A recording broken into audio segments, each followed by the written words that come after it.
इसके बारे में बता रहे हैं। राम, भरत और शत्रुघ्न चारों भाइयों के लिए किस तरीक़ा से अयोध्या में एक नया रूप बनने को जा रहा है। उस समय पर राम को गद्दी मिलने वाली थी, जैसे राज तिलक होने वाला था, तो कई माँ ने रात में क्या कर डाला और किस समय के अनुसार मैथिलीशरण गुप्त जी जो उसके बारे में बताते हैं, जो रचयिता हैं उनकी महाकाव्य से अवतरित है की गई है। जी वीर छत्राणी कई अपने किए पर पश्चाताप करके गोमुखी गंगा के समान पवित्र हो गई। कई भरत के साथ राम को लौटाने के लिए वन में गई।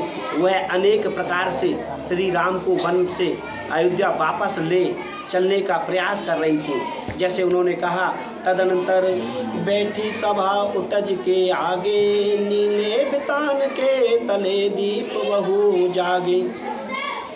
उन्होंने इस तरीक़ा से बोल करके बोला कि हे राम भ्रात प्रेम से ओतप्रोत भरत जी श्री राम से भेंट करने के लिए उनके पंचवटी स्थित आश्रम में पहुँचे। रात्रि से सभा बैठी हुई, उसी सभा का प्रस्तुत पद पंक्तियों में मनोहरित वर्ण किया गया है, जैसे कि आप लोग सुन रहे होंगे। तदनंतर श्री राम की पर्णकुटी में सामने सभा बैठी हुई थी। आकाश रूपी नीले चांदावे के नीचे बड़ी संख्या में तारों रूपी दीपक जल उठे थे, टिमटिमाते हुए। जब हम बोलते हैं उस समय पर कि उजारी रात है, उजारा समय है, तो चांदों के नीचे बैठ कर के पूरी सभा बैठी हुई थी। उस समय पर राम भगवान भी बैठे हुए थे। सभी लोग वहाँ पर, जितने बुद्धिजीवी, जितने गुरु, राजगुरु, राजमाताएं, सभी मिलकर के उनको मनाने के लिए, भरत भाई सभी मिलकर के देवताओं के साथ में सब लोगों ने अपना एक काम करने के लिए उन्होंने अपना एक आसमान में आ विराजे और वे एक टक टक दृष्टि से सभा को देखने लगे। देवता गणों ने भी उन सभा में इंटरेस्ट लिया था कि भरत जी से परम प्रिय थे। कहते हैं सभी देवता सभा के परिणामों को लेकर व्याकुल हो रहे थे, भयभीत थे कि उन्हें भय था कि कहीं भरत जी के आगमन को अन्यथा समझकर श्री राम कोई कठोर निर्णय ना ले लें। यदि ऐसा हो गया तो वह भरत जी के साथ साथ मानवता एवं निश्चल प्रेम के साथ भी बड़ा भारी अन्याय होगा। यही सोचकर देवता भयभीत हो रहे थे, घबरा रहे थे, व्याकुल हो रहे थे। वहीं कहीं गलती नहीं हो जाए, कोई अन्याय ना हो जाए, अन्यपूर्ण निर्णय ना हो जाए। पास में स्थिति करौदे के बगीचे में मोस्टली बात है बेटा, करौदे के बगीचे में राम भगवान ने भी उस जगह पर बैठ करके, जो सभा लगी हुई थी करौदे के बगीचे में, पुष्प खिले थे।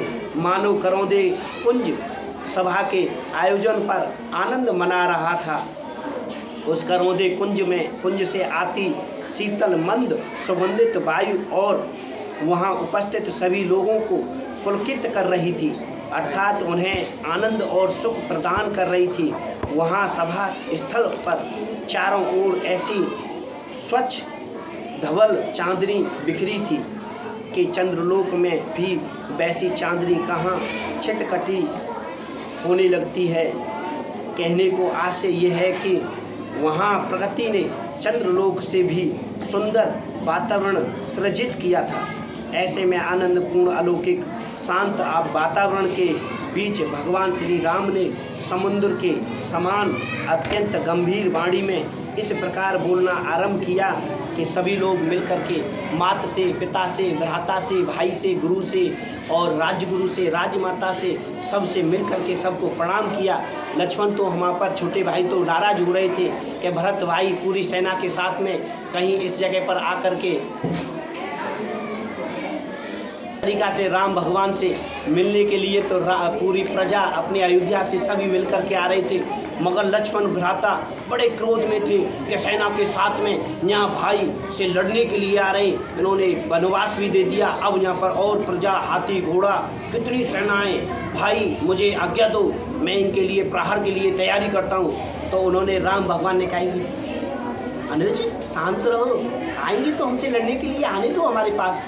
इस तरीक़ा से भ्राता को समझाते हुए, उनके मन को शांत करते हुए और उनको समझाते हुए समय का इंतज़ार करते रहे। भगवान तो अंतर्यामी थे, उन्होंने तो मन पढ़ लिया था कि किस तरीक़ा से ये कैसे आ रहे। माँ ने कैकेयी ने भी मनाया बेटे को कि बेटा कोई गलती है तो क्षमा कर दो, अब लौट चलो। भाई ने भी मनाया, सब गुरु ने भी मनाया, जनता ने, सभी ने, छोटी बड़ी माँ सब मिल कर के उनको इस तरीक़ा से मनाने लगी। सबसे उन्होंने कहा कि नहीं, मैं अब जो आज्ञा है, जो माँ का कहना है उसे मान करके, पिता के सामने जो वरदान था उसे मैं पूर्ण करके ज़रूर लौटूंगा। भरत भाई ने बोला कि मैं सिंहासन पर तुम्हारे सिवा नहीं बोलूँगा, और इस तरीक़ा से आप लोग क्या सोच करके बैठे हैं, मैं तो तुम्हारे बिना जाऊँगा ही नहीं। कि ठीक है, सिंहासन पर आप ही विराजमान होंगे, कि ठीक है, तो आप लोग मेरे आज्ञा का पालन नहीं मान रहे हो कि मैं तुम्हारा भी आज्ञा का पालन मानूंगा। मेरे भाई तुम तो बहुत ही अच्छे, बहुत समझदार हो। माता को ऐसे ही नहीं बोलना चाहिए, माँ का दिल नहीं दुखाना चाहिए, सभी प्रजा का ख्याल रखना चाहिए। बड़े भाई के बाद में आप लोग इस तरीक़ा से मिल करके उन्होंने उनको बताया, तो उन्होंने उनके चरण कमल अपने सिर पर सजा करके ला करके सिंहासन पर सजाए थे। वो भी एक भाई थे, वो भी एक भ्राता थे, वो भी एक राजा थे, वो भी एक राजा के रूप में उन्होंने पाठ पूरा निभाया और अपना कार्य किया। थैंक यू बेटा।